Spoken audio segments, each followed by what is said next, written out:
Hello everyone, कैसे हो आप लोग। आई होप कि आप सब बहुत बहुत अच्छे होंगे। और ये जो वीडियो है ये उस दिन की है जब बारात गई थी ना। और हम लोग जब बारात चली गई थी उसके बाद आए थे बगीचा घूमने के लिए। देख सकते हो आप कि हम लोग कितने सारे लोग हैं जो कि आज जा रहे हैं बगीचा घूमने। और हम लोग कल चले जाएंगे तो उसी की वजह से हम लोग आज आए थे। मैं इतने दिनों में एक दिन केवल बगीचे में आई थी, उसके बाद नहीं आई।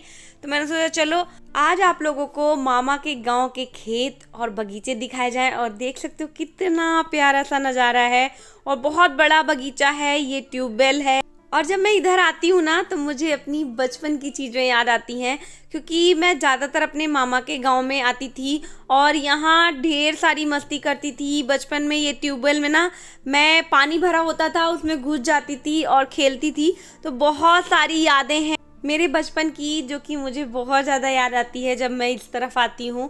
और मैं बहुत दुलारी थी अपने मामा के घर पे, क्योंकि मैं बहुत ज़्यादा यहाँ रहती थी, इसी वजह से सब लोग बहुत ज़्यादा लाड करते थे। और ये जो दीदी आप देख रहे हो ना बड़े उससे ठुमक के आ रही हैं, इन्होंने ना मुझे बहुत प्यार दिया है, बहुत प्यार।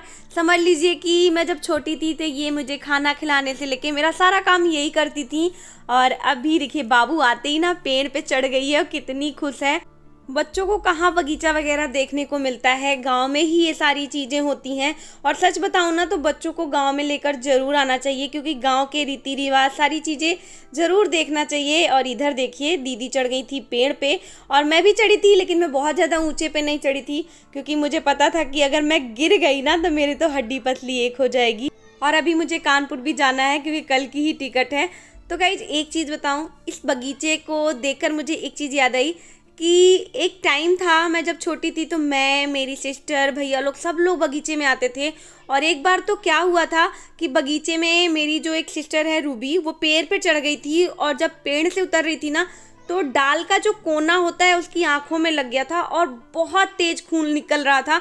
और उसको देख के मैं बहुत ज़्यादा घबरा गई थी। और पता है क्या किया हम लोगों ने, उसके घाव में ना मिट्टी भर दी थी। तो वो सारी चीज़ें मैं सोचती हूँ तो सोचती हूँ कितनी पागल थी मैं, बिल्कुल समझ नहीं थी। और खूब रो रही थी कि उसका मतलब जो है वो फट गया है, अब वो घर डांट खाएगी, मैं भी डांट खाऊंगी। तो ये देखिए ये दीदी दीदी तो मेरी बिल्कुल मतलब बहुत खुश रहती हैं और सबको हंसाती हैं। और देख सकते हो कि अभी भी थोड़ा थोड़ा ठुमक ही रही हैं वो, मतलब बहुत खुश मिजाज हैं वो और सबको हंसाती हैं। और जो दुबली पतली वाली दीदी खड़ी थी ना वो बिल्कुल शांत हैं। और ये जो है इनको सब लोग पता है क्या बुलाते हैं, मोटकी। तो ये मेरी जो दीदी है ना ये मोटकी बोली जाती है। ये सीक्रेट है, मैं आप लोगों के साथ शेयर कर रही हूँ। और अभी हम लोग बगीचे से निकल रहे हैं और सब लोग आप लोगों को हाई कर रहे थे कि अब हम लोग देखिए जा रहे हैं, लेकिन मैंने कहा कि अभी हम लोग जा नहीं रहे हैं, क्योंकि आधे लोग तो अंदर ही हैं अभी बगीचे में। और बगीचे में ना बहुत सारे पेड़ हैं, अमरूद के, आम के और मेरे ख्याल से सागवन के पेड़ हैं, मैंने ध्यान नहीं दिया। तो ये सारे पेड़ थे, हाँ सागवन के ही हैं जहाँ तक। तो और ये देखिए इन्होंने ना कहा कि अब मेरी फ़ोटो क्लिक करो, तो यहाँ वो घुस गई हैं और मैं आप लोग को दिखा रही हूँ, साथ में राधा भी अंदर चली गई है। और एक चीज़ सबसे अच्छी ये देखिए, मुझे ना पानी देख के बहुत खुशी होती है। पानी देखने के बाद मैं बहुत ज़्यादा खुश हो जाती हूँ। और ऐसे ही पानी में मैं बचपन में ना पैर डाल के और खूब खूब इंजॉय करती थी, ऐसे पैरों से खूब पानी को उछालती थी। वो समय याद आता है ना तो सोचती हूँ काश वो टाइम आ जाता। अभी भी कर सकते हैं लेकिन अभी इतना टाइम नहीं है हमारे पास, कल तो हम लोगों को जाना भी है और हम लोग अब घर के लिए निकल गए हैं क्योंकि घर जाना ज़रूरी है। लेकिन सच बताऊँ ना यहाँ पे आओ तो लगता है कि थोड़ी देर यहीं बैठते। और जब मैं यहाँ आती हूँ तो मेरा बचपन मुझे बहुत याद आता है और मैं सोचती हूँ काश कि मैं फिर से बच्ची हो जाती और फिर से उस पल को जी पाती जो मैं पहले जिया करती थी। किसी बात की ना कोई फिक्र हुआ करती थी, ना किसी बात का डर। अगर मम्मी पापा या कोई भी डांट दे तो थोड़ी देर के लिए सहम जाना और फिर से खुल के जीना। तो ये था बचपन। और आज ऐसा नहीं है गाइज, जब हम बड़े होते हैं तो हमारे ऊपर बहुत सारी जिम्मेदारियां होती हैं, बहुत सारी चीज़ों को निभाना होता है, करना होता है। तो लाइफ बदलती रहती है, लेकिन बचपन एक बार आता है और बस यादें देकर चला जाता है और फिर कभी वापस नहीं आता। तो ऐसा ही होता है हमारा बचपन। और ये देखिए दीदी फिर से खेत में चली गई थी फ़ोटो खिंचवाने के लिए, हम लोगों ने भी बहुत सारी फ़ोटो खिंचवाई थी।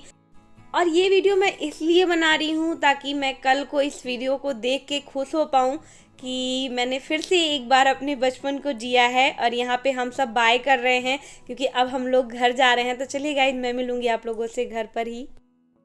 और ये देखिए गाइज, यहाँ पे हम लोग बगीचे वगैरह से आने के बाद खाना वगैरह खाए हैं। और ये हैं मेरी भाभी जो कि स्माइल कर रही हैं। और हम लोग सोएंगे और कल बहू आएगी और उसके बाद हम लोग बहू को देखने के बाद चले जाएंगे। तो बहू वाली जो वीडियो थी वो मैंने आप लोग के साथ पहले ही शेयर कर दी है, तो अभी मैं बाय कर रही थी। तो चलिए मैं मिलती हूँ आप लोगों से। तो गाइज, बहू आने के बाद जो वीडियो थी वो तो मैंने आप लोग के साथ शेयर की थी। ये वीडियो है मेरे जाने की।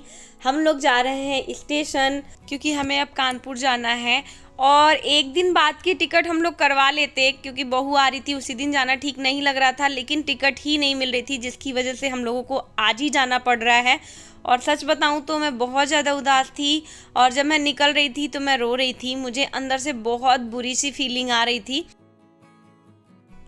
और अभी हम आ चुके हैं स्टेशन, गाड़ी का वेट कर रहे हैं। और गाइज, मेरे चेहरे से आप लोग को पता पड़ रहा होगा कि मैं बहुत ज़्यादा उदास थी और इसीलिए मैंने प्रॉपर तरीके से वीडियो भी नहीं शूट किया क्योंकि इतने सारे लोगों को छोड़ के आने के बाद बुरा तो लगता ही है। और ये मेरे जो पास बैठी है ये मेरी छोटी सिस्टर है और छोटी सिस्टर की एक क्यूट सी बेटी है जो कि मुझे बहुत ज़्यादा प्यारी है। ये देखिए, उसको मैं बुला रही हूँ तो आ नहीं रही है, लेकिन बहुत ज़्यादा क्यूट है गाइज। और बोलती तो इतना है ना कि पूछो नहीं, बहुत ज़्यादा बोलती है, बहुत ज़्यादा ही क्यूट है। और अभी हम आ चुके हैं कानपुर। जब ट्रेन आई हम लोग बैठे, उसके बाद से मेरा बिल्कुल मन ही नहीं हुआ कि मैं वीडियो शूट करूं। मैंने एक बार के लिए भी मोबाइल हाथ में नहीं लिया कि मैं वीडियो शूट कर लूं। और जब स्टेशन पे उतर गई तो मुझे याद आया कि वीडियो शूट कर लेना चाहिए। अब तो कानपुर आ गए हैं, उदास होने से क्या फ़ायदा। और हम लोग देख रहे थे अपने भाई लोगों को क्योंकि वो लोग आ रहे हैं हम लोगों को लेने के लिए। और ये हैं हमारे साथ। और कितना सारा लगेज टांग रखा है, कुछ तो हम लोगों ने भी लिया हुआ है क्योंकि लगेज बहुत था। ये देखिए कितना सारा लगेज था। तो ये गाड़ी में रख रहे हैं क्योंकि दोनों भाई आ गए थे हम लोगों को लेने के लिए क्योंकि सुबह के 5 बज रहे थे और इस टाइम पे ऑटो वगैरह से जाना सही नहीं था। सुबह के 5 या 4:30 बज रहे थे, मुझे याद नहीं है कि कितना टाइम हो रहा था। तो ये लोग आ गए थे गाड़ी लेके हम लोगों को लेने के लिए। और फिर इन लोगों ने पहले हम लोगों को हमारे घर पे छोड़ा और उसके बाद मम्मी चली गई अपने घर पे। वैसे तो वो भी घर मेरा है, लेकिन वीडियो में आप लोगों को तो बताना ही पड़ेगा ना क्योंकि 2 घर हैं, एक ये मेरा ससुराल का और एक मायके का। तो इसी वजह से मैं बता रही हूँ। और अभी आ गई हूँ घर और मैं आप लोगों को दिखा रही हूँ कि घर की जो हालत है ये देखिए क्या हुई है। मेरा तो घर देख के मन ही ख़राब हो गया। मुझे यही लग रहा था कि मैं क्या करूँगी। और आते ही हाथ मुँह धोया और उसके बाद ना मैंने चाय चढ़ा दी थी क्योंकि सर में बहुत पेन हो रहा था। दूध रखा हुआ था इन्होंने फ्रिज में, तो वही दूध से मैं चाय बना रही थी। और किचन का हालत भी आप लोग देख सकते हो। ये है मेरा घर जो कि एकदम नीट एंड क्लीन रहता था, पर अभी ऐसा कुछ नहीं है, कुछ चीज़ें तो सड़ भी गई हैं। तो चलिए मैं मिलूँगी आप लोगों से बाद में। तो अभी बज रहे हैं शाम के 4 और सुबह तो आप लोगों ने देखा ही कि मेरे घर की क्या हालत थी। अभी खैर बहुत हद तक मैंने साफ़ कर दिया है। और जब मैंने अपने घर को देखा तो मुझे ये नहीं सूझ रहा था कि मुझे वीडियो बनाना है। मुझे बस यही लग रहा था मुझे अपना घर साफ़ करना है। तो कोई वीडियो मैंने नहीं शूट की, फटाफट से ऊपर की सफाई की मैंने ताकि मुझे सुकून मिले क्योंकि घर गंदा देख के, चीज़ों को अस्त व्यस्त देख के ना मुझे बहुत टेंशन होती है। तो सबसे पहले मैंने घर साफ़ किया, उसके बाद खाना पीना बनाया। और ट्रेन से आने के बाद तो वैसे ही इंसान थका होता है, तो आने के बाद घर की साफ़ सफाई करने के बाद मैं सो गई थी। और मैंने ये सोचा ही नहीं कि मैंने वीडियो का एंड नहीं किया, तो मैंने सोचा चलो अब वीडियो का एंड कर देते हैं। और गाइस, मुझे बिल्कुल भी अच्छा नहीं लग रहा है वहाँ से आने के बाद क्योंकि वहाँ पे बहुत सारे लोग थे और सबके साथ रह रही थी तो मुझे बहुत अच्छा लग रहा था। और यहाँ सिर्फ अकेली हूँ तो अजीब लग रहा है, पर आना तो था ही। और वैसे भी मैंने आप लोग को बताया था कि मेरी जो फेवरेट जगह है वो है मामा का घर। मुझे कहीं भी मत लेके जाओ, मामा के घर लेके चले जाओ, मैं खुश हो जाती हूँ। और साथ में जब मेरी फैमिली इकट्ठी होती है तो मुझे और कहीं जाने की इच्छा नहीं होती। और अभी तो मैं फिर से अकेली हो गई, लेकिन कोई नहीं, आना तो था ही। तो चलो गाइज, अभी इस वीडियो का एंड करती हूँ। मिलूँगी आपसे नेक्स्ट वीडियो में। वीडियो अच्छी लगे तो प्लीज़ वीडियो को लाइक करें, शेयर करें, मेरे चैनल को कर लें सब्सक्राइब ताकि मेरी आने वाली वीडियो आप तक पहुंच सके। तो अभी के लिए बाय बाय बाय।